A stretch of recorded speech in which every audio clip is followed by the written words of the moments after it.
Entonces estamos con el equipo 2 y vamos a ver el tema de luminiscencia. Y bueno, si ya se pueden presentar, ya pueden empezar.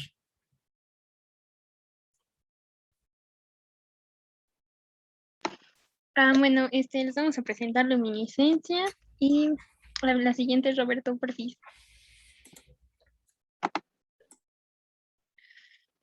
Bueno, básicamente la luminiscencia se puede definir como la radiación emitida por una molécula o un átomo para regresar a un estado basal desde un excitado después de haber absorbido energía.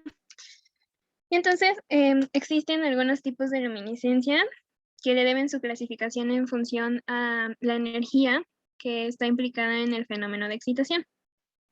En el caso de la fotoluminiscencia, está producida por energía electromagnética, que pues son los rayos ultravioleta, rayos X, rayos catódicos o espectro visible. La quimioluminiscencia, que se ve producida por reacciones químicas, principalmente del tipo redox. La radioluminiscencia se produce al bombardear con partículas alfa, partículas beta o rayos gamma. La termoluminiscencia se observa que se puede ver una producción de luz conforme se varía la temperatura a la que se está sometiendo el material. Y en la imagen que ven ahí es un ejemplo de triboluminiscencia que le debe su origen al trabajo mecánico, principalmente por frotar o, bueno, por fricción o manipulación del material. Y el mes pasado, pues, se vio esa manifestación de luces en el cielo cuando fue el sismo, ¿no? A consecuencia de toda la energía que se liberó por esa fricción. Y en el último caso de la sonoluminiscencia, se trata de la emisión de luz al excitar con ultrasonido un gas.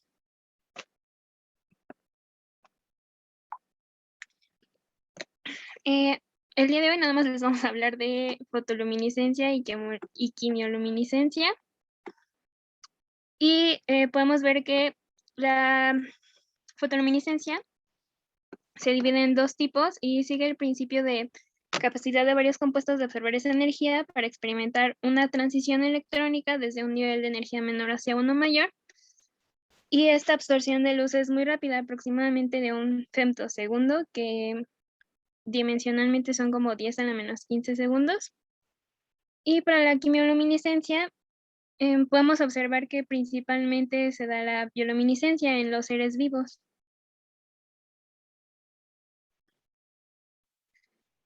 Bueno, en la clasificación de la fotoluminiscencia tenemos la fluorescencia y la fosforescencia, y en las dos ocurre cuando un electrón absorbe la energía que se le incide, aumenta su energía y suben hasta un estado energético en el que se considera el electrón excitado, y al regresar el electrón al estado original se libera un fotón, y necesariamente este fotón es de menor energía a la original y con una longitud de onda mayor a la que se le incidió en un primer lugar.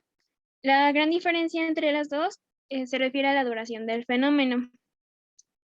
Pero adentrándonos un poco más a diferenciarlo, podemos encontrar que la fluorescencia es una reemisión del fotón prácticamente inmediata, porque el periodo en el que puede mantenerse el electrón excitado es de 10 a la menos 11 a 10 a la menos 5 segundos. Entonces, eso es muy pequeño y nos parece, pues sí, como si fuera instantáneo.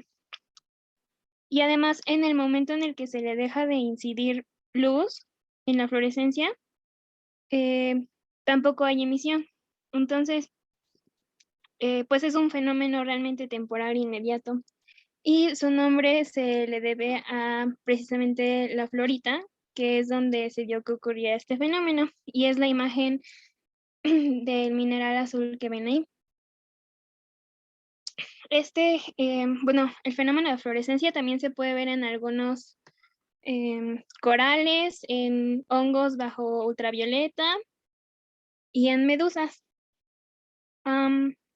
Y la fosforescencia, a diferencia de la fluorescencia, no es realmente un fenómeno inmediato, sino que el objeto al que se le incide la luz es capaz de almacenar la energía por un tiempo mayor después de haberla absorbido, y remite los fotones por un tiempo más largo, incluso cuando ya se le haya dejado de aplicar la radiación. Bueno, Ahí tengo dos ejemplos que son más aplicados como científicamente de los dos fenómenos. Del lado derecho pueden ver un camino que está como brillando en la oscuridad. Y eso ocurre porque tiene algunos puntos con materiales fosforescentes. Entonces, eh, solamente se puede ver cuando está oscuro. Y esto es con cemento dopado de europio o de disprosio, que son tierras raras. Y ayuda pues obviamente a disminuir el consumo de energía eléctrica para iluminar los caminos. Y también otro beneficio que han encontrado es que disminuye la temperatura superficial a la que puede llegar el cemento por exposición, aproximadamente 3 grados Celsius, en las horas donde hay más temperatura.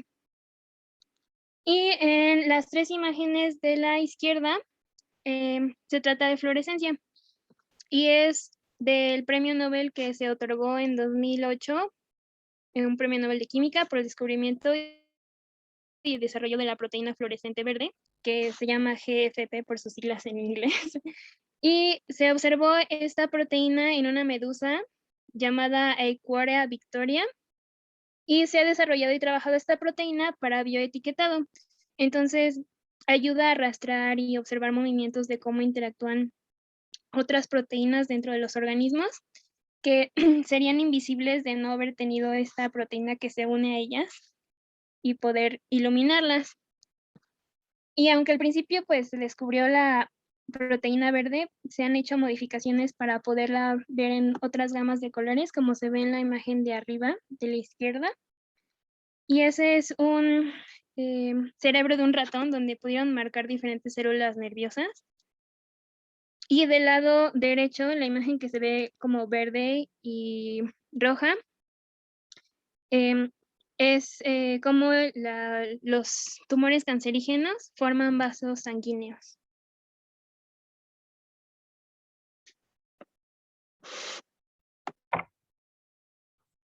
Bueno, antes se comentó que tanto la fluorescencia como la fosforescencia ocurren debido a una transición de los electrones de un estado de mayor energía a otro de menor.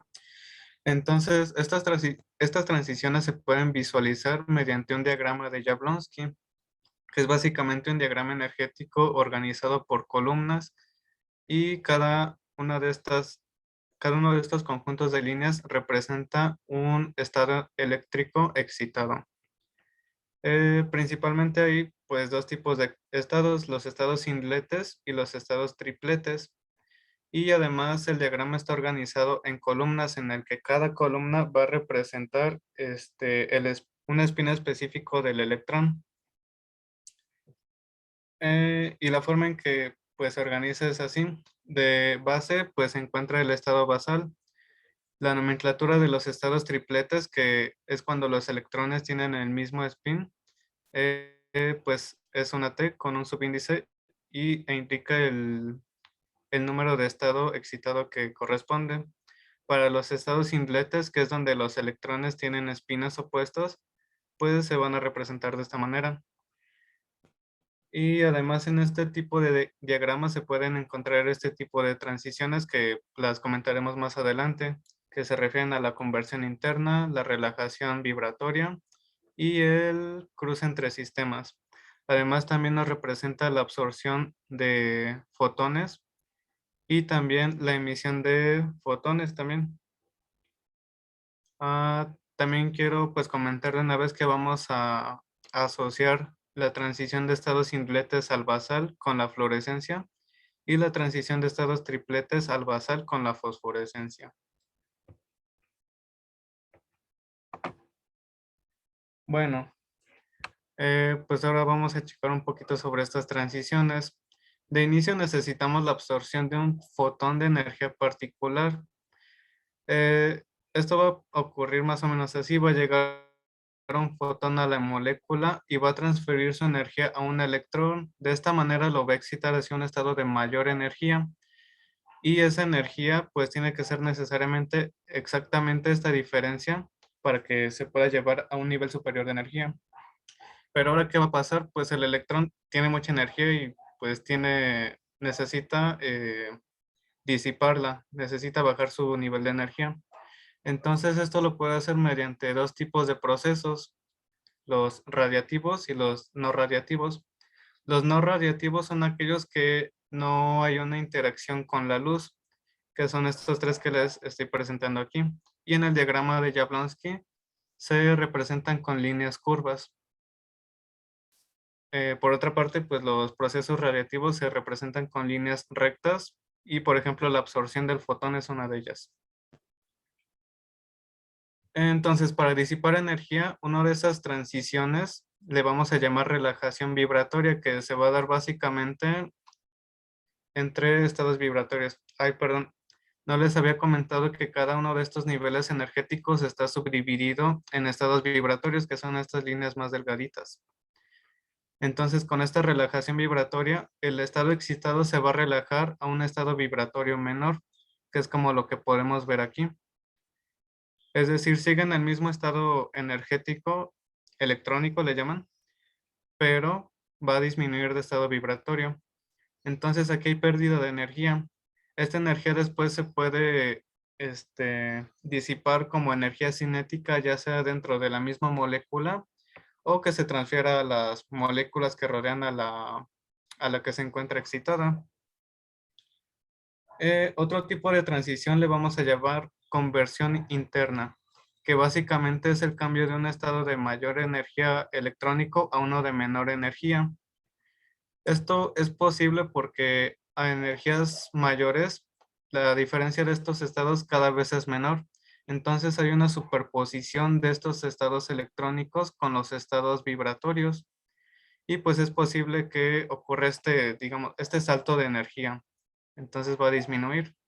Y la forma en que va a pasar, pues es que va a pasar de un estado vibratorio menor a uno mayor. No sé si queda clara esta idea de que pasa de un estado vibratorio menor a uno mayor, pero a la vez pasa de un estado electrónico mayor a uno menor. Y pues eso es justamente para que esta diferencia energética sea menor y pues sea más probable de que ocurra. Y bueno, también quiero comentarles que tanto la relajación vibratoria como la conversión interna son pues procesos muy rápidos. Entonces va a ser muy probable que ocurran. Posteriormente les mostraré una tabla con las escalas de tiempo para que se den una idea de qué puede pasar y qué no. Ahora, un último tipo de transición no radiativa es el que traducido se conoce como cruce entre sistemas. Y básicamente es la transición de un estado singlete a uno triplete. Y como les comenté antes, pues esta columna representa un spin específico y esta otra. Entonces, al hacer esta transición, el electrón va a cambiar de spin.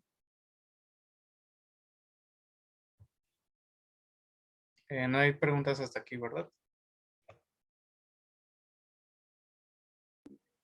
Creo que no. Yo ahorita hago, pero más al final. Ok. Bueno, entonces estas que vimos son formas no radiativas de disipar energía, pero también hay formas radiativas que en este caso vamos a conocer a la fluorescencia y la fosforescencia.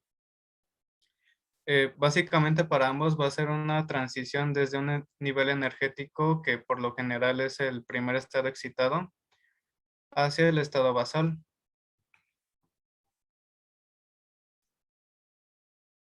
Ahora la diferencia va a radicar en que la fluorescencia va a ser desde un estado singlete y la fosforescencia desde un estado triplete. Esa va a ser básicamente la diferencia.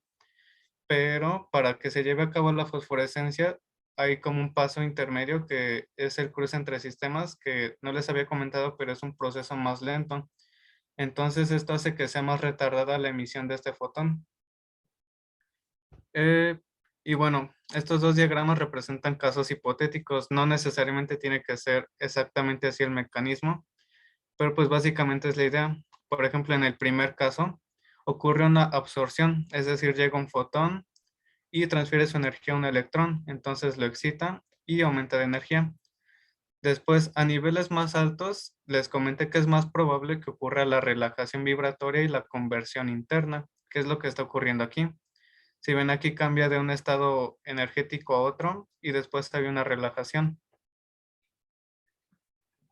Y después ocurre una fluorescencia que es básicamente la emisión de otro fotón al hacer esta transición del primer estado excitado hacia el estado basal.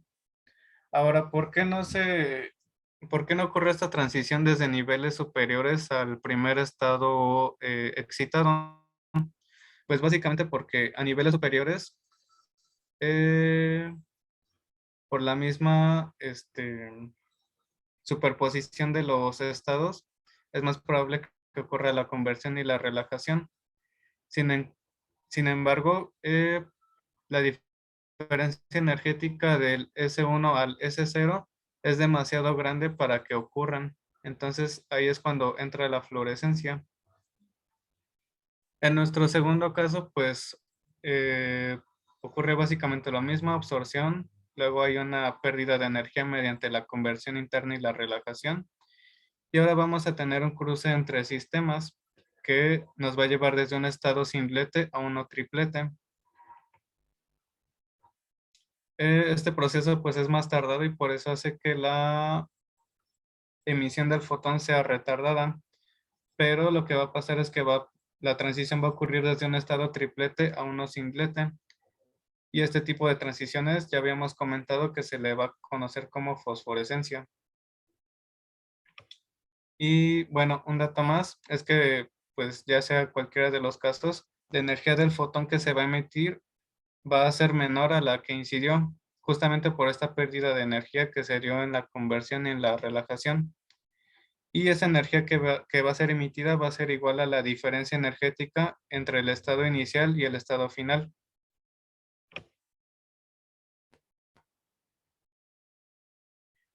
Y bueno, aquí está la tabla de escalas de tiempo que les comenté previamente. Básicamente, mientras más rápida es una transición, es más probable de que ocurra. Y también va a depender de la zona, ¿verdad? Pero, por ejemplo, si vemos a la conversión y a la relajación, pues son los más rápidos de toda la tabla. Entonces, quiere decir que van a ser los más probables de que ocurran. Más probables si, por ejemplo, los comparamos con la fluorescencia, que si observamos, pues tarda más. Pero ahora si comparamos la fluorescencia con la fosforescencia, que está aquí arriba, vemos que esta es mucho más lenta, justamente porque tuvo que haber una transición de este tipo, un cruce entre sistemas que es aún más lenta. Entonces va a causar ese retardo.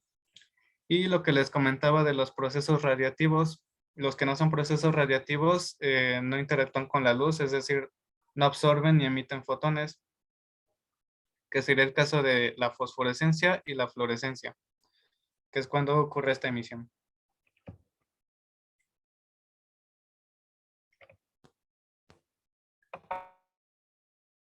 Bien, ¿sí me escuchan? Sí, sí, escuchamos. Ok. Aquí les traigo un ejemplo de esto de la fotoluminiscencia. Esta gráfica la saqué de un artículo donde doparon partículas de sulfuro de cadmio con cerio. Y esto es un espectro de fotoluminiscencia. Para generar este espectro, pues excitaron estas partículas utilizando una energía de longitud de onda de 350 nanómetros. Vean aquí en la tabla de su derecha, vemos que las longitudes de onda de la energía emitida por, no sé, dopado por un 1% de serio, 2% de serio y 3% de serio, son mayores que las longitudes de onda que se hicieron incidir para excitar la muestra. Eso quiere decir que la energía es menor, porque recuerden que la relación energía-longitud de onda, la longitud de onda está en el denominador. Entonces, la energía de los fotones emitidos fue menor a la requerida para excitar los electrones. Eso es lo que tenemos que observar en este gráfico. Otra cosa que se puede rescatar de aquí es que conforme aumentó el porcentaje de cerio en la muestra, observen que la intensidad de, de los fotones emitidos pues fue mayor. Entonces, ese agente dopante es una buena opción para aumentar esa intensidad. Ahora ustedes a lo mejor se preguntarán por qué no vemos estas gráficas, bueno, estas gráficas como un pico nada más, como una emisión a una longitud de onda específica. Las observamos así como curvas anchas porque hay esos sistemas, esos niveles vibratorios que nos comentó el compañero. Entonces, digamos que tú excitas un electrón, pero pues no siempre va a caer en el mismo nivel vibratorio. Entonces, por eso observamos como que diferentes longitudes de onda. ¿Quedó clara esa idea? Sí, Ok. Y pues hay una pantalla porque al inicio de este artículo mencionan que la aplicación que puede tener estas partículas de sulfuro de cadmio dopadas con cesio, pues es en el desarrollo de pantallas para los dispositivos electrónicos que manejamos y que tan útiles son en estos días. ¿Qué más podemos rescatar de aquí? En el eje X vemos que tenemos longitud de onda, pero igual pudiera estar en términos de número de onda. Y ya, le pasas a la siguiente, por favor. Ahí les puse una imagen. No es exactamente el equipo que usaron, pero pues, digamos, algo así era lo que ocuparon para hacer este espectro de fotoluminiscencia, que es un espectrofluorómetro. Y ya vemos ahí que tiene una lámpara de xenón. Más adelante más o menos explicaré el funcionamiento de esto. ¿Le puedes pasar a la siguiente? Y por otro lado tenemos la quimioluminiscencia, que como ya habían dicho, pues es producto de hacer reaccionar algo, entonces se desprende energía y obtenemos un producto que puede estar excitado y directamente ese producto darnos fotoluminiscencia o puede reaccionar con un fluoróforo, que ahí lo vemos representado con la letra F, excitarlo y darnos ese fenómeno de fotoluminiscencia. Bueno, en este caso sería quimioluminiscencia, perdón. En el esquema vemos que el asterisquito significa excitado. Entonces, dependiendo si el producto directamente ya te da la quimioluminiscencia, tenemos la quimioluminiscencia directa, o si ese producto transfiere la energía al fluoróforo, pues será quimioluminiscencia sensibilizada o de transferencia de energía. Un fluoróforo pues simplemente es una molécula con esta propiedad de fluorescencia. Y pues para esto necesariamente tenemos que nuestra reacción va a ser exotérmica. Observen ahí que puse un delta G negativo y esta energía liberada debe ser mayor o igual a la requerida para generar una excitación que después te genere una emisión de quimioluminiscencia. ¿Le puedes cambiar a la siguiente? Bueno, regrésale por si. También tenemos ahí cofactores que simplemente son otras cosas para modificar la estructura de A, el precursor quimioluminiscente, y que pueda reaccionar con B.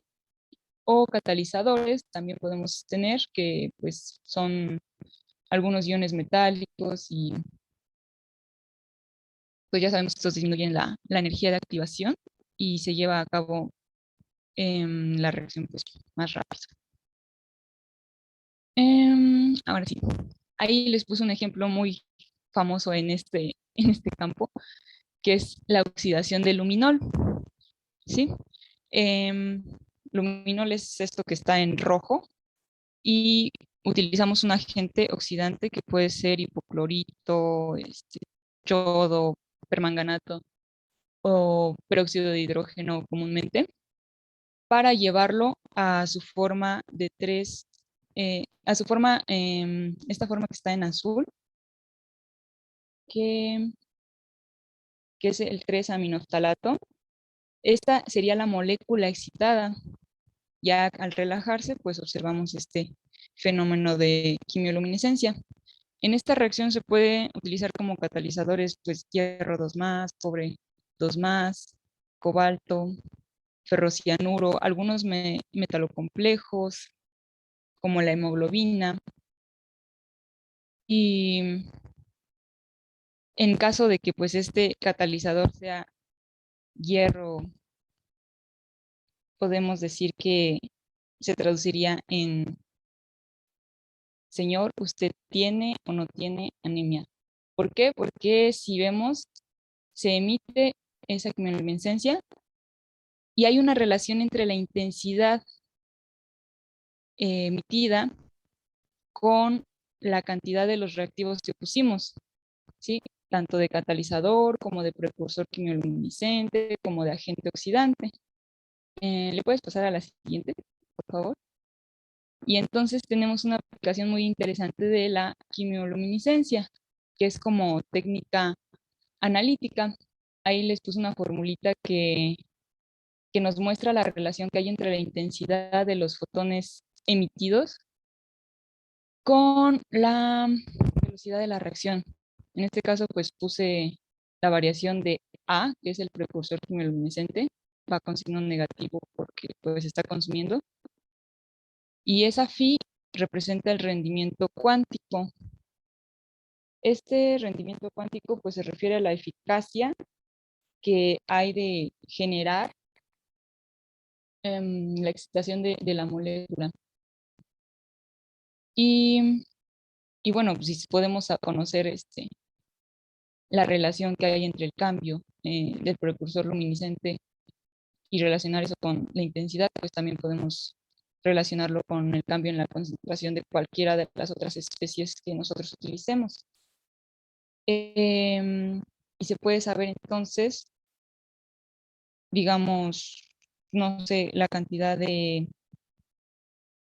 ciertas sustancias en nuestra sangre, y así es como se hacen los análisis clínicos, utilizando esta especie de equipo. Vean que tiene una tapa negra porque, pues digamos, no queremos que entre la luz ahí para detectar únicamente la luz que se va a emitir de la reacción que nosotros pongamos. Y también, pues nosotros podríamos detectar, no sé, si alguien tiene cáncer en los ovarios a través de la cuantificación del antígeno CA125, o si alguien es diabético, detectando cuánto nivel de insulina tiene, o si ya se produjeron los anticuerpos para detener al coronavirus, porque se hacen estas reacciones ocupando poquitas cantidades de reactivo.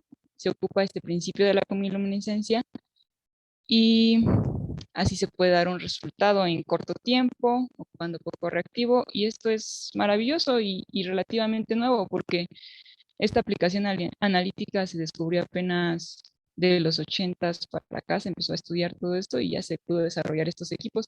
Ahí en la diapositiva viene un link a un video. Está muy interesante ver cómo es por dentro el equipo. O sea, no ponen en ese video directamente fotografías del equipo o videos del equipo, sino son como animaciones, pero se ve muy padre. Entonces, ¿le puedes pasar a la siguiente, por favor? Por dentro, un esquema así, digamos, muy simple que podemos nosotros hacer para ejemplificar el funcionamiento de estos equipos, pues es este. Tenemos una célula de reacción. El equipo tiene una aguja que absorbe poquito de tu suero sanguíneo y poquito de otros reactivos necesarios.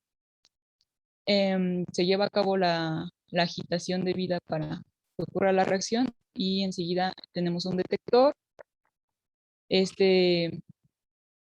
Pues detecta la emisión de luz a causa de esa reacción.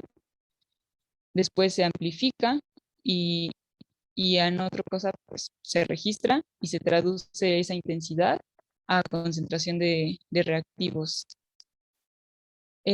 Algo así es el equipo que les había demostrado hace rato, el fluorímetro que ocuparon en lo de las partículas de sulfuro de cadmio dopadas con cerio, pero aquí le agregaríamos una fuente de luz para poder excitar nuestra muestra. Antes, o sea, tenemos el detector y la célula de reacción estaría, digamos, entre la fuente y el detector. ¿Le puedes pasar a la siguiente, por favor? Una aplicación pues ya más cualitativa es esta de detectar los rastros de sangre en las escenas del crimen, porque el luminol, se ocupa un spray de luminol, se rocía y detectamos así la presencia de la hematina, a pesar de que esté en concentraciones muy, muy bajísimas. Entonces, moraleja de esto, pues usar veneno, guantes y ácido no deja huellas. Y eso sería todo.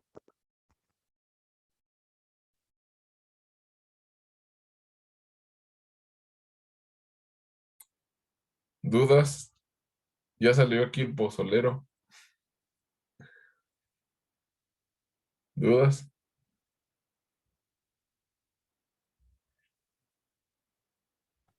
No, creo que no. Oh, sí, ¿Quién tiene dudas? Gabriel. Ah, ok. Ya es que no estaba viendo. Dinos, Gabriel. La verdad, yo sí me perdí en todo lo que mencionaron de las transiciones electrónicas. A ver si nos pueden hacer un resumen. A ver, Mariana, si nos hacen un resumen del diagrama de Jablonski. Ah, ok.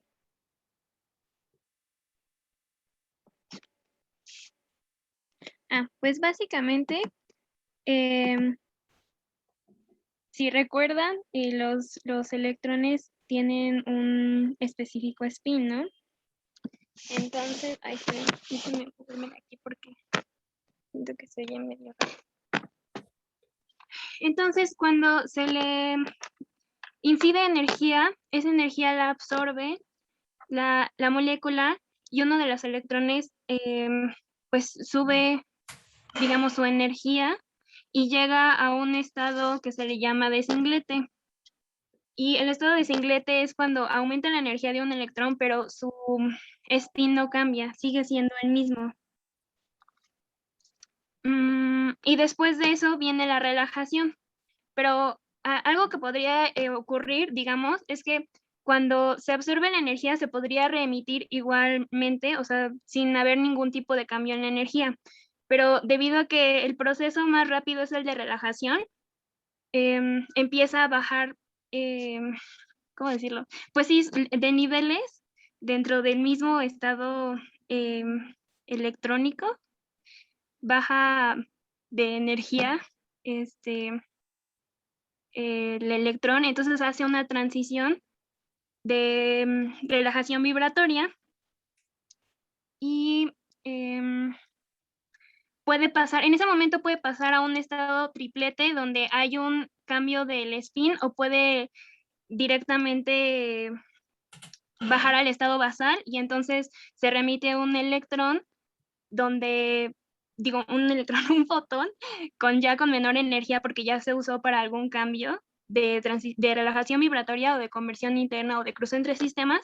Y entonces, básicamente, lo que podemos decir de todas esas transiciones es que siempre va a haber una absorción y una relajación y una reemisión de un fotón, pero este fotón siempre va a tener una energía menor a la inicial por el hecho de que ya hubo pues energía utilizada en hacer los cambios electrónicos. ¿Queda claro, Gabriel? Sí, queda más claro, gracias. ¿Era la duda precisa o hay otra duda más concisa? Bueno, como duda concisa, esas transiciones electrónicas que nos mencionan son como casi las mismas con las que se ve, no sé, en estructura de la materia con lo que tiene que ver la teoría de enlace-valencia o cosas por el estilo. ¿Podrías contestar, Dulce? Perdón, me mencionaba de la teoría de enlace valencia y así.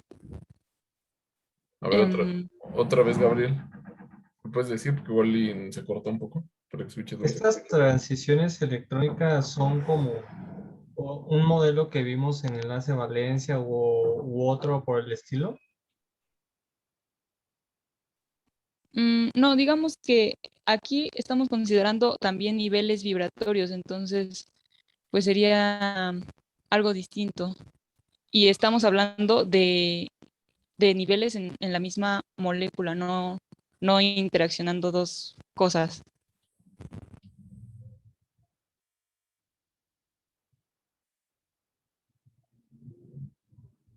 ¿Sí me expliqué? Sí, sí, sí. Muchas gracias. Creo que lo único que se podría relacionar, al menos a nivel conceptual, de estructura en la materia, lo que yo recuerdo sería lo de la teoría de radiación de un cuerpo negro. Sí, de hecho, no, yo estoy dando esa estructura de la materia ahorita, pero sí, de hecho, estos niveles, los puros niveles electrónicos, son equivalentes a los de niveles de Bohr. Eso lo deben haber visto transiciones con el modelo de Bohr y transiciones electrónicas, eso sí lo deben de haber visto. Pero lo que es diferente y lo que es especial aquí es de que esas rayitas delgadas son modos vibratorios. Entonces existe una relajación, o sea que la energía se empieza a convertir en energía en fonones. Fonones significa de paquetes de vibración, y entonces se empieza a calentar, ¿verdad? Se disipa en calor y, y la energía que regresa otra vez en radiación electromagnética, o sea, los fotones ya tienen menor energía. Por ejemplo, del lado izquierdo sube entra el fotón y sube el electrón con la línea morada, después se disipa la energía en vibración, o sea, en calor, hasta S1, y después de ahí ya no hay ningún modo vibratorio donde pueda regresar, o sea, ya no hay espacios donde haya modos vibratorios, y la única forma que tiene el electrón de regresar a su estado basal de energía es disipando un fotón, y esa es la línea roja. Si hubiera modos de vibración hasta abajo, el fotón sería absorbido y se convertiría en vibración hasta su estado basal. Pero resulta que no. Resulta que no hay no hay una continuidad de vibraciones. Hay cierto momento en que ya no puede disiparse en vibraciones y llega al estado basal.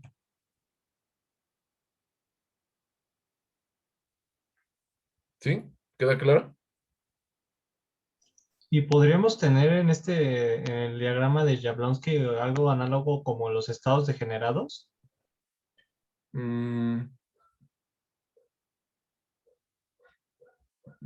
pues sí hay estados degenerados. Lo que pasa es que a lo mejor en Estados Unidos no has visto más cosas de bandas, pero en realidad este de aquí hay muchos estados. Haz de cuenta que en este S1 hay muchísimos estados degenerados. O sea, ese S1 significa un continuo de energía, de hecho, no significa un solo estado. Hay algo que de hecho también quiero corregir. No ocurre solamente en moléculas. Ahorita hablan moléculas, moléculas, moléculas, moléculas, pero si fuera de moléculas no tendría mucho que ver con estado sólido. Pero Sí, no. esto ocurre también en átomos. Ajá, pero átomos que están en una estructura cristalina, y esa estructura cristalina forma una banda, y esa banda no hemos visto todavía aquí qué cosa es una banda, pero es un conjunto de muchísimos estados. Entonces este S1 son muchos estados que se forman por muchos átomos. Ujú. Ok, Sí, muchas gracias. de nada. Otra pregunta.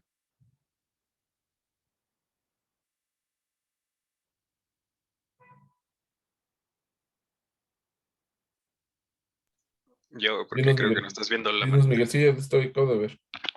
Este, ya aplicaciones dentro de nuestra industria química o proyectos de investigaciones que ustedes sepan que se aplica la fluorescencia y la fosforescencia actualmente dentro de la facultad o algo así. Bueno, no sé si ustedes quieren mencionar eso, pero por ejemplo, yo trabajo con una investigadora que se llama Silvia Castillo, hacemos ¿Bloom? colaboraciones seguido, ajá, Silvia Castillo Bloom, y ella trabaja mucho con luminiscencia. Y bueno, tienen muchas aplicaciones, ¿no? O sea, desde lo biológico, el premio del 2008, como ya viste, ganaron el premio Nobel. Eh, Según yo fue en medicina, ese premio Nobel, no me acuerdo. Pero sí, ¿no? Ahorita hablaron del premio Nobel también. Sí, pero fue en química, Ah, fue en química, pensé directamente. que había sido en Ujú. medicina. No, Pero, pero ganaron el premio Nobel por estas aplicaciones de luminiscencia. O sea, sí tiene mucha aplicación en todos los dispositivos electrónicos. Bueno, muchos dispositivos sí, sí, electrónicos sí. de las pantallas y los LEDs que tienes, por lo que nos estás viendo, tiene algún fenómeno de luminiscencia entre fosforescencia y fluorescencia. Ujú, De hecho, creo que se usa mucho en semiconductores esto de luminiscencia. ujú, sí, o sea, con propiedades ópticas, ¿no? Si es un Ajá. dispositivo o algo así, para un LED o para una pantalla, eh, ese es el fundamento. Pero ahí, bueno, regresando a tu pregunta, en la Facultad de Química, bueno, yo la conozco a ella, pero no sé quién más trabaja con eso. Yo sé que Nora Barba también tiene un equipo para medir fosforescencia, le llaman Cari. Cari es el modelo, es como muy popular, dicen un Cari, ya nada más dicen. Yo sé que ella tiene uno de esos, debe de trabajar con eso.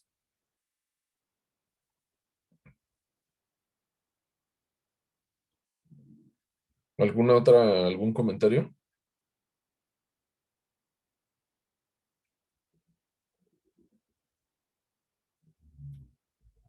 ¿No? Esta parte del rendimiento cuántico es una medida o depende o es una propiedad inherente a algún material. Creo que es del material, dependiendo del material, porque, bueno, además, algo que a lo mejor se nos pasó mencionar fue que cada estructura del material al que se le está incidiendo energía, o sea, no tiene todas las energías permitidas para que ocurra el fenómeno, sino que tiene que ser cierta energía específica para que, pues digamos, funcione. Entonces, tengo entendido que ese rendimiento cuántico tiene que ver con el promedio de, ay, es que no quiero decir otra vez como moléculas, pero sí es Eh, el promedio de moléculas que, que sí pueden ser luminiscentes entre el total de moléculas que se pueden excitar. Y además creo que también tiene mucho que ver con la velocidad de, de los procesos de desactivación. Ujú. El promedio de celdas unitarias también puede ser. No necesariamente estoy diciendo, no son necesariamente son moléculas. Promedio de celdas unitarias. Ujú. Sí, sí, sí. A ver, Roberto. Bueno, ¿alguien más tiene dudas? Acuérdense que va a haber examen, ¿eh? También les tiene que quedar claro a todos. Marco, la verdad a mí me sigue sin quedar claro todo esto del diagrama. Ajá, pero ¿qué es la duda específica, César? Pues es que, bueno, para entender por qué se dan esos estados vibratorios y bien, bueno, cómo ocurre la fluorescencia y fosforescencia, no me queda de todo claro. A ver, vamos a ver primero. Voy a explicar el del lado izquierdo.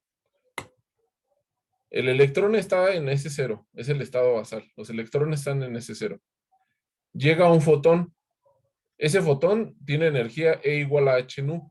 O sea, Planck dijo, ¿no? La energía es igual a h por la frecuencia. ¿Sí?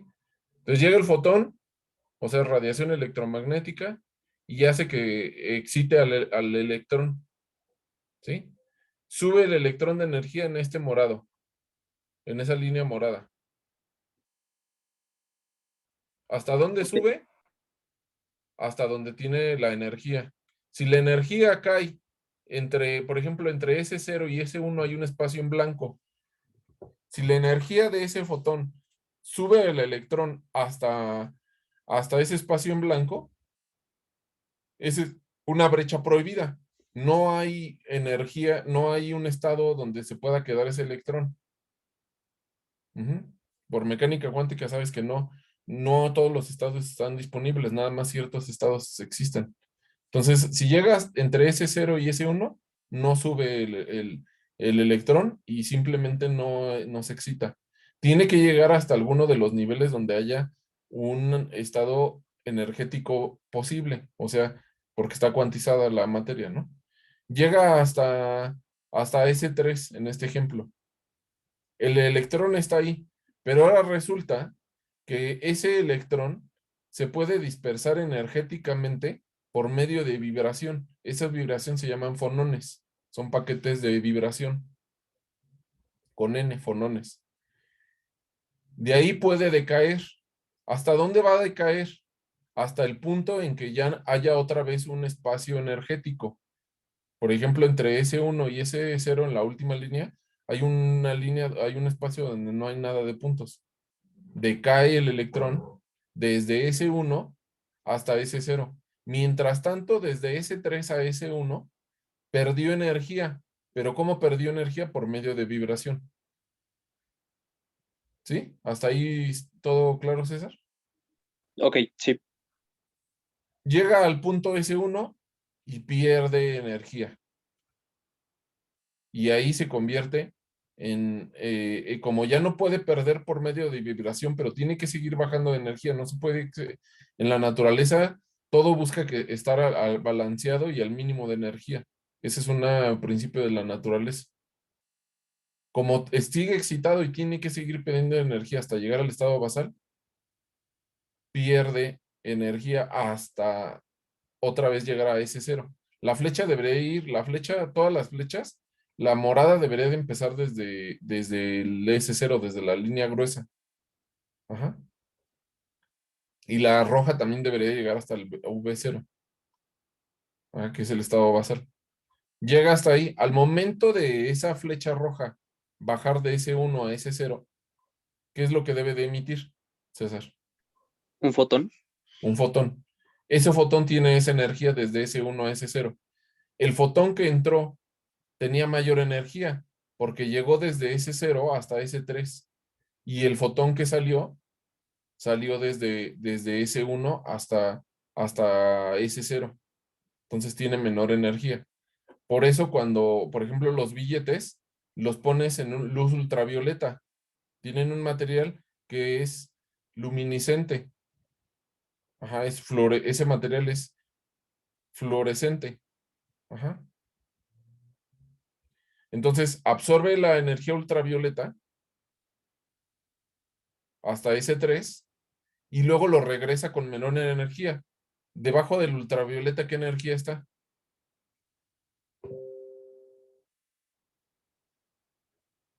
El visible. El visible, y es el color morado o el azul. Son los de más alta energía dentro del visible. Entonces, los pones en el ultravioleta y te regresa algo en el visible. Ajá. Muchos materiales son así.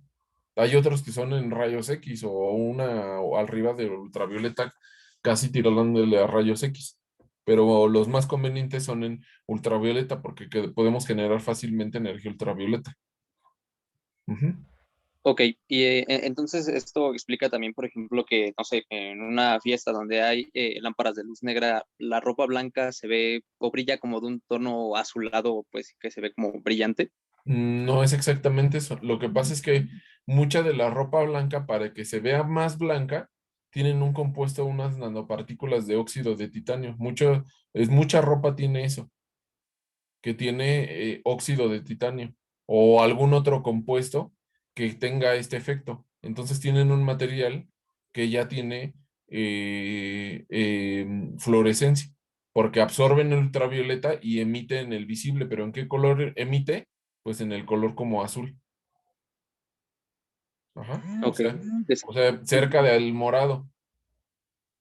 La ropa alguna ropa de deportes o así de trabajo o así, dicen es más blanco que el blanco, sí, porque El blanco es nada más así, color blanco, refleja todas las longitudes de onda, pero más blanco que el blanco significa que el, el ultravioleta que va a absorber del sol lo va a reflejar en la luz, en el visible, y entonces se va a ver más blanco todavía, porque está emitiendo luz, es como si emitiera luz.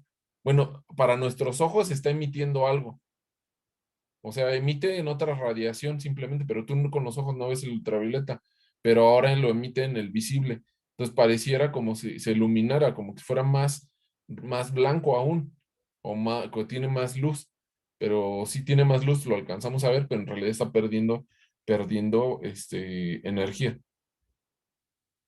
Con los dientes también pasa, a lo mejor también hay compuestos para los dientes que hagan eso, que haga que emita pero no creo que sea tan común, porque el ultravioleta no te va a llegar a la boca. O sea, eso es como para cosas ropa que está en el sol. O sea, ropas de deportes o de trabajadores, así que necesitan que los vean o así.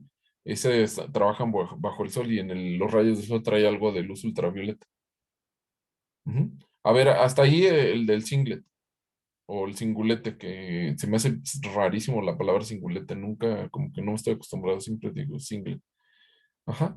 Ahora en el triplet, eh, a ver, ¿nos explicas, Dulce, qué pasa en el triplet? Sí, a ver, tenemos de nuevo nuestro electrón o molécula. Bueno, dejamos en electrón. En el estado basal, el S0, le damos un fotonazo y sube, en ese caso, hasta un nivel vibratorio del S3. De nuevo se relaja vibratoriamente, emitiendo calor, pero aquí ocurre un cruce entre sistemas. Ya no estamos en un mismo sistema electrónico. Vamos a pasar de un singulete S1 a un triplete. Y cuando ocurre este cruce entre sistemas hay un cambio de spin. Ya una vez que pasó al triplete, se relaja de nuevo, bueno, puede ocurrir que se relaje vibratoriamente, desprende nuevamente calor. Hasta aquí no ha habido emisiones de fotones, pero para pasar del triplete al S0, estado basal, ahí sí hay una emisión de fotón, y pues este proceso es el de la fosforescencia. Y como nos mencionaba mi compañero Roberto, digamos, este proceso dura mucho tiempo más que el de la fluorescencia, porque el cambio de estado electrónico del S1 al T1 es muy lento. Entonces, pues vemos nosotros que digamos, le ponemos luz a algo que es fosforescente, y digamos que nosotros creemos como que la almacena y ya después la va desprendiendo más lentamente.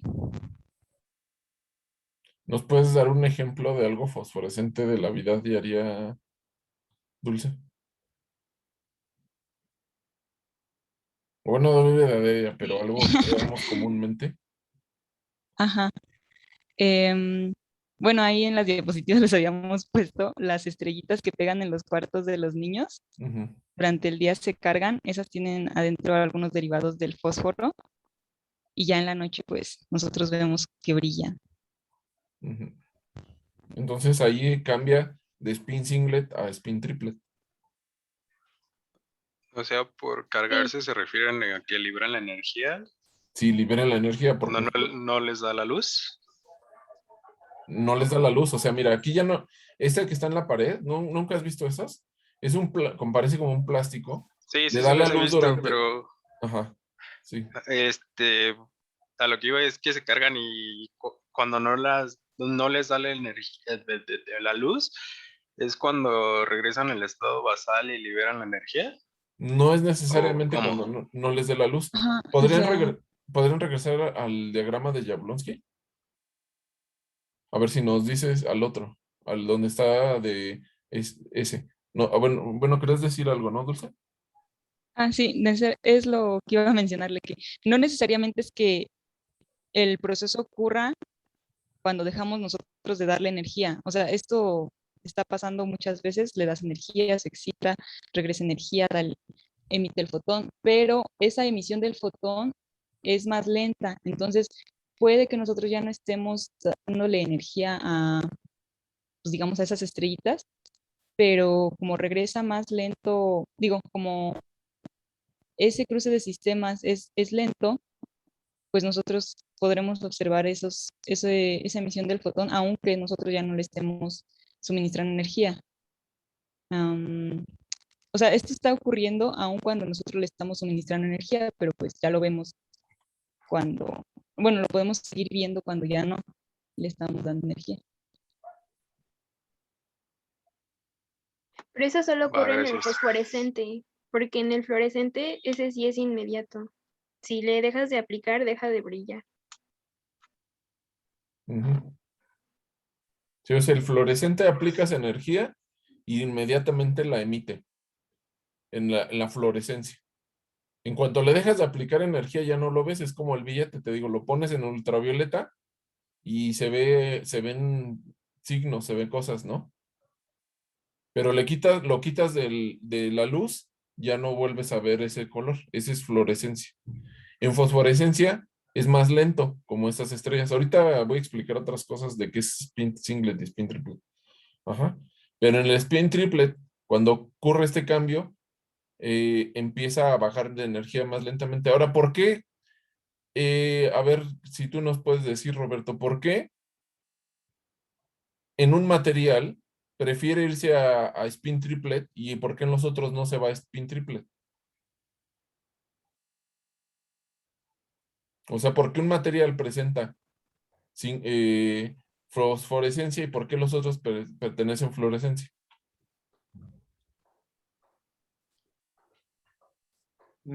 Esa respuesta no me la sé, pero se supone que se pasa al triplet por cuestiones de estadística y por rapidez de la transición, pero ahora sí que como propiedad inerte no sabría. A ver, de aquí el diagrama, viendo los diagramas, ¿nos puedes decir como qué intuyes? Pues puede ser por la similitud sí, de la magnitud de energía que tienen estos dos, porque pues no sé si está bien decir que hay como un traslape, porque podemos ver que estos niveles pues están muy cercanos. Entonces eso favorece a la probabilidad de que haya este cruce entre sistemas. Sí, o sea, la energía de los electrones tienden a seguir bajando, bajando hasta que llegaran a ese cero. Cuando llegan a ese 1, hay un momento en el que ya no hay más relajaciones vibratorias que pueden hacer para llegar hasta ese cero. Desde ese 1, del lado derecho, vean todos del lado derecho, donde termina la línea, la flecha verde, ahí ya hay un momento en el que ya no pueden seguir bajando, porque ya hay un hueco desde ese 1 hasta ese cero. Pero resulta que hay otro estado en el que el spin triplet es posible y ese spin triplet tiene menor energía de forma vibracional que el estado S1.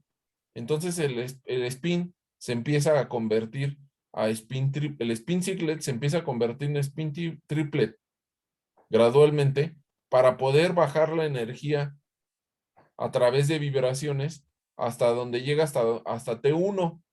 Y a partir de T1 ya llega un momento donde ya no hay más vibraciones que puede reducir y ahora sí emite la energía.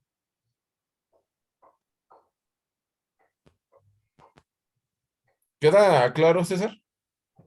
Sí, Preguntaste entonces, Ujú. bueno, me pareció escuchar ahorita que nuestra compañera nos explicaba al respecto de las conversiones internas, bueno, cuando estaba explicando el diagrama, Ujú. que en ese momento, bueno, cuando el electrón pasa por estados vibracionales a un singlete de Sí, menor energía, se libera calor.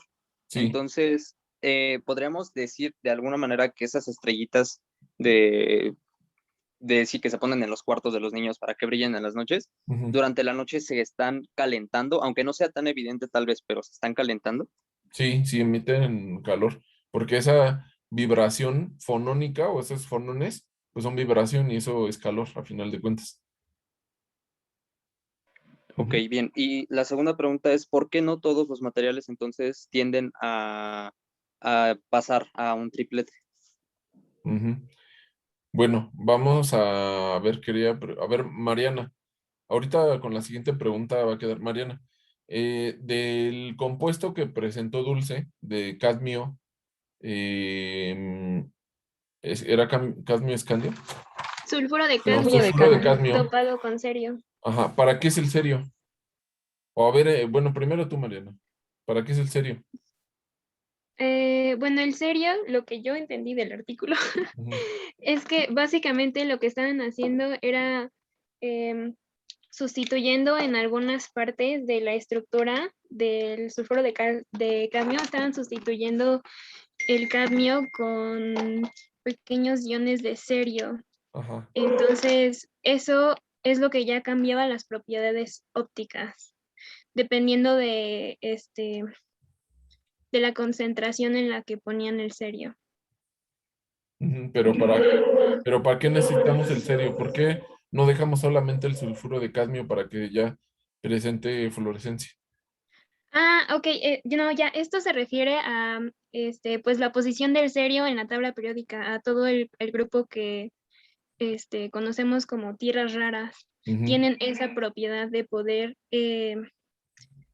pues, florecer y fosforecer. Pero ¿por qué no entonces agarramos A ver, ¿puedo A ver, ayudarle sí, tantito? a ver, a ver, a Creo Es que ver. por tiene los la idea, pero... orbitales, ¿no? Ajá. Creo que, ay, no me acuerdo si son los 3D o, ay, no me acuerdo cuáles son, pero es por los orbitales que tienen esas tierras raras. O sea, todo ese grupo en la tabla. Esos son F, esos terminan en F, todos los Ah, serios. en F. Ajá, Ah, es que no no, tengo una tabla aquí. no, pero Mariana, No me lo ¿de qué imagino. carrera eres? Q. Pues eso no la tenemos que saber bien al derecho y al revés, no me puedes decir que el serio son D, son F. Ajá, Sí, sí, sí. ok. A ver, entonces, Dulce, a ver, termínanos de decir. Sí, bueno, como el cerio ya vimos que pertenece a las tierras raras y tiene estos orbitales 4F, pues al introducirlo nosotros en nuestra red de sulfuro de cadmio, estamos introduciendo también nuevos niveles energéticos. Ujú, Entonces abrimos esa posibilidad de que haya diferentes transiciones electrónicas y con ello pues observar el fenómeno de la fotoluminiscencia. ujú. A ver, vamos a regresarnos a las 7.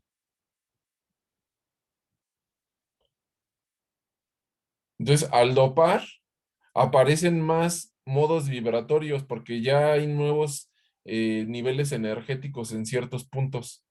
Ajá. Entonces, al dopar empiezan a aparecer esas. Cuando tienen el material, nada más así solo, sin dopar, nada más está S0, S1, S2, S3. Pero al dopar empiezan a aparecer los otros niveles que están generados por otro átomo. Y ese le da, o pueden ser vibratorios o electrónicos también. O sea, aparecen nuevos niveles electrónicos donde pueden brincar. Además, a lo mejor ese uno no existe y no hay ningún fotón que llegue desde S0 hasta a S2, pero al dopar puede aparecer ese uno. Entonces, ese dopaje es importante para hacer que aparezcan. Y regresando a la pregunta original, ¿por qué algunos tienen T1, o sea, el triplete, y por qué otros no tienen el singulete? ¿Pueden responder alguno de ustedes esa pregunta, alguno de los tres?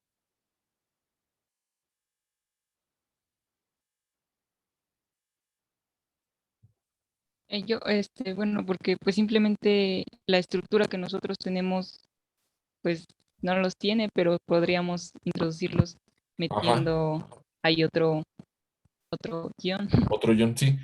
¿Por qué? La respuesta en corto es porque esos estados de triplete no existen, esos niveles energéticos puede que no existieran. Si los tiene, el compuesto va a preferir bajar la energía por solamente vibración antes de emitir un fotón. Pero si no los tiene, si no existen esos niveles energéticos, va a emitir el fotón desde S1 hasta S0 y eso le vamos a llamar entonces cuando emite ese fotón. ¿Cómo? Scattering, ¿no? No, o sea, ¿cómo se llama el fenómeno completo si no pasa por el triplete? Fluorescencia. A fluorescencia. Sí, Fluorescencia, fluorescencia. fosforescencia, si pasa por el triplete. ¿Queda más claro? ¿Por qué hay materiales que hacen triplete y otros nada más se quedan en singulete? Sí, mucho, gracias. Ujú. ¿Tienen más dudas?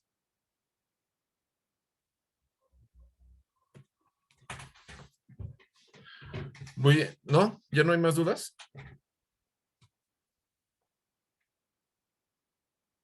Bueno, nada más quiero recalcar que no ocurre solamente en moléculas, o sea, necesitan este, tener un material en estado cristalino para que estos estados existan. Ajá, y puede ser una molécula, pero la molécula de hecho tiene que estar ordenada en en una forma cristalina. Y sí hay moléculas que por sí solas tienen esas transiciones, pero son raras. Casi todo esto ocurre en estado sólido. Ajá. No son moléculas, es por celda unitaria. O sea, esto ocurre en una celda unitaria. Y luego, por último, quiero compartir pantalla y quiero explicar un poco más de qué es eso de triplete y singulete. Mm, Voy a, ¿podrían cortar tanto su presentación? Am, necesito abrir algo para escribirte. Un segundo. Lo tenía abierto, pero lo cerré.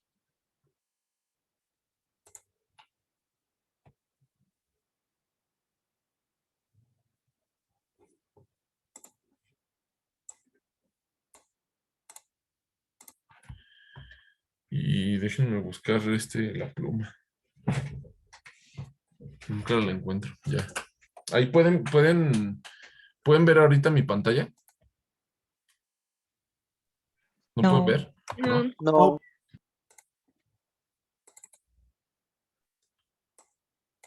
Ahí creo que ya pueden ver, ¿no? Pero necesito quitar sí, los nombres y eso. Bueno, spin singlet o singulete de spin, pero que se me hace muy raro esa palabra, pero en fin. El spin, ustedes saben que es una propiedad intrínseca de las partículas, ¿no?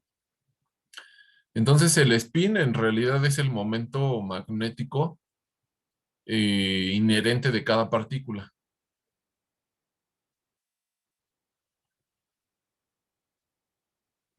Ujú.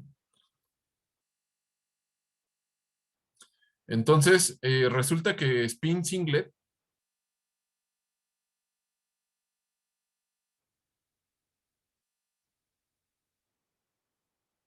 es una superposición de dos estados. Si está normalizado, sería un medio del 1 sobre la raíz de dos estados, el estado arriba y el estado abajo, menos el estado abajo y estado arriba.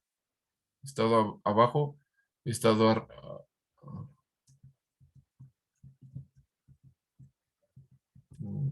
abajo y estado arriba.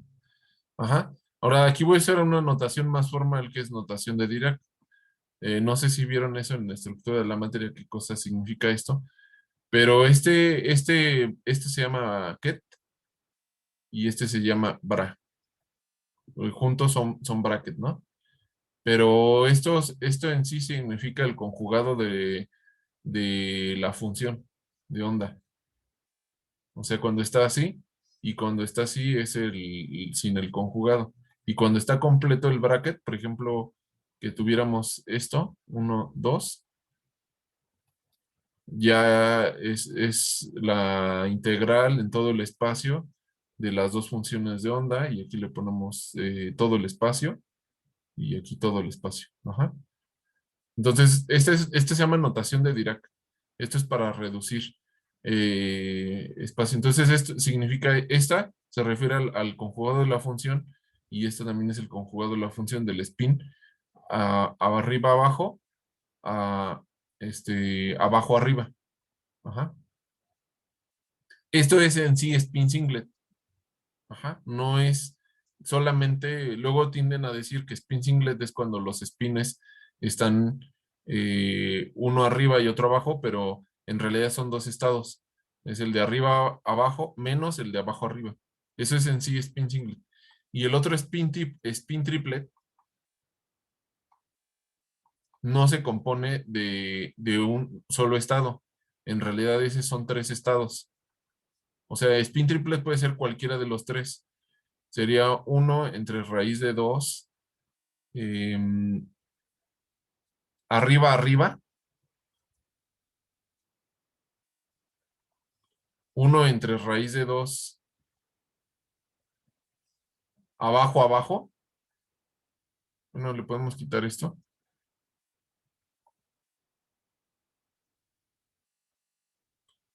Abajo, abajo.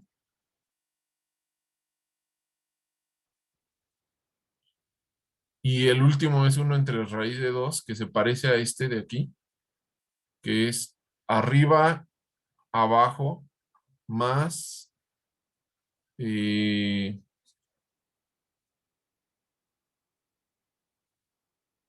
abajo, arriba.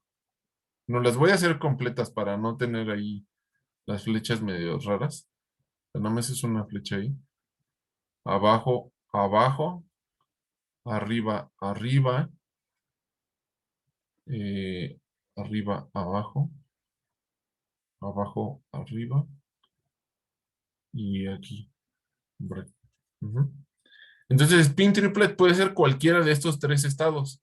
Estos dos tienen una peculiaridad que sí tienen el spin en la misma dirección. Esto se llama equal spin pairing, estos dos. Pero este no, este es otro aparte, ¿verdad? Este es simplemente la suma de la superposición de estos dos estados, que si se fijan, son los mismos estados que están acá arriba, pero aquí están restando y aquí están sumando. Entonces, no solamente es que tengan los spins en la misma dirección, sino que sea cualquiera de estos 3 estados, si el spin se pone en esa configuración, en esa superposición de estados, eso ya es spin triple. Ujú.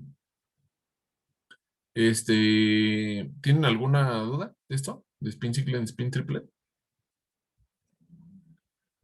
Ahorita voy a revisar rápido porque de esta me acuerdo bien, de esta también, pero luego de esta se me va a ir la onda y les va a decir algo que no es en spin triplet. Ahorita reviso bien rápido en internet y ya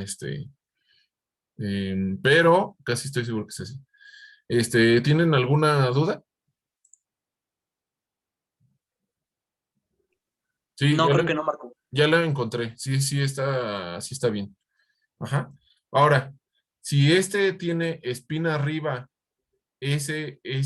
o sea, son con pares de spin, ¿verdad? Porque necesitamos 2 electrones.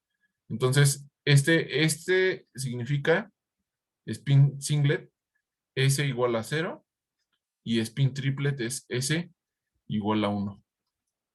Ujú. ¿Por qué? Porque la dirección del spin, o sea, del momento magnético inherente de la partícula que se le llamamos spin, tiene arriba, arriba, entonces un medio más un medio, 1. Un medio menos un medio también 1, ¿no? Menos un medio y menos un medio, 1. Y acá un medio menos un medio, 0 y 0. ¿Sí? Este es diferente, pero el spin total es 1. Ajá. La única diferencia es que este es una suma. ¿Va? ¿Dudas? Oye, Marco, pero en el diagrama, bueno, veíamos que había varios singlet, ¿no? Sí, S1, S2, S3, y que los triplet era T1, ¿no? sí. Entonces, ¿por qué aquí lo vemos como S al triplet? No, o sea, S es el spin total. Ah, ok, ok, ok. Ajá. Ujú. Spin total es la suma del spin. Ajá. En triplet es la T y este es este significa spin total, la suma del spin. Y el otro S1, S2, S3, S4, S0, así, son los estados. Está en un estado S1 de singlet en nivel 1. S2, así S3, ajá, pero este es S igual a 1, la suma del spin total. Ok, sí. ¿Sí?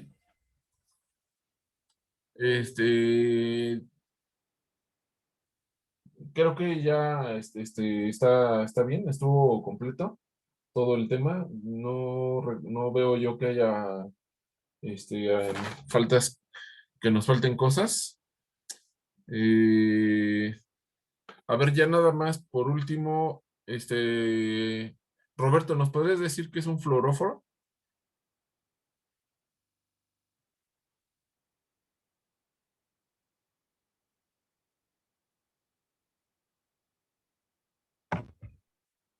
Um,